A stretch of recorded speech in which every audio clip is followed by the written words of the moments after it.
Mən Ləman Nəbiyeva, 236 nömrəli Təməl məktəbinin 9-cu sinif şagirdiyəm. Mən Zeynəb Umudlu, Fizika, Riyaziyyat və İnformatika Təməl Liseyin 10-cu sinif şagirdiyəm.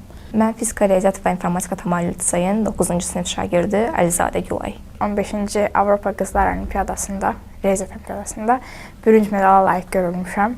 Biz elə bil ki, olimpiadadan 1-2 ay öncə artıq seçilənlər məlum idi.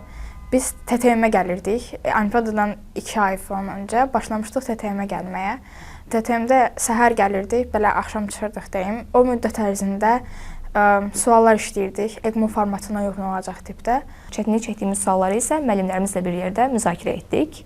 Həmçinin zəif olduğumuz bölmələrimizi müəyyənləşdirib bunların üzərində işlədik. Müxtəlif kitablar oxuduq, müxtəlif mənbələrdən suallar işlədik. Heç bir fikrimiz yox idi. Yəni sualların çətinliyi nə olacaq və ya hansı sual daha çətin, hansı sual daha asan olacaq, yəni olimpiadalar 2 yerə bölünür. Junior olimpiadalar və senior olimpiadalar.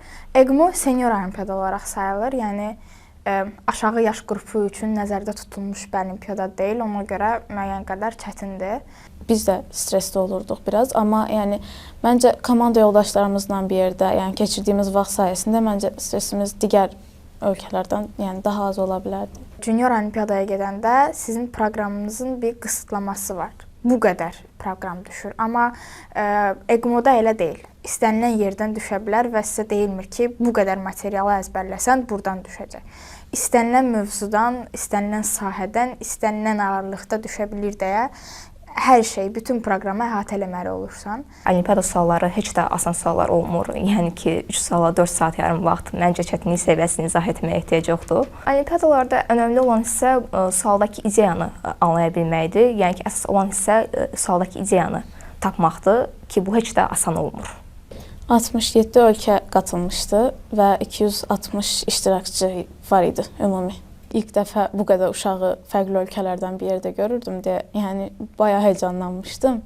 Yəni bir yerdə eyni imtahana girəcəyik, sonra suallar işləyək, eyni sualları işləyib hamımızın nəticəsi fərqli olacaq. Yəni heyecanlanmışdım. Belə bir sual var idi ki, bizə verilib 2026 lövhə və bizə deyirdi ki, bunların üzərində bəzi qırmızı xanalar var ki, bəzi xanalar qırmızı rənglənib. Tək düzbucaqlı sahə deyək ki, bunun içində tək sayda qırmızı xana olsun.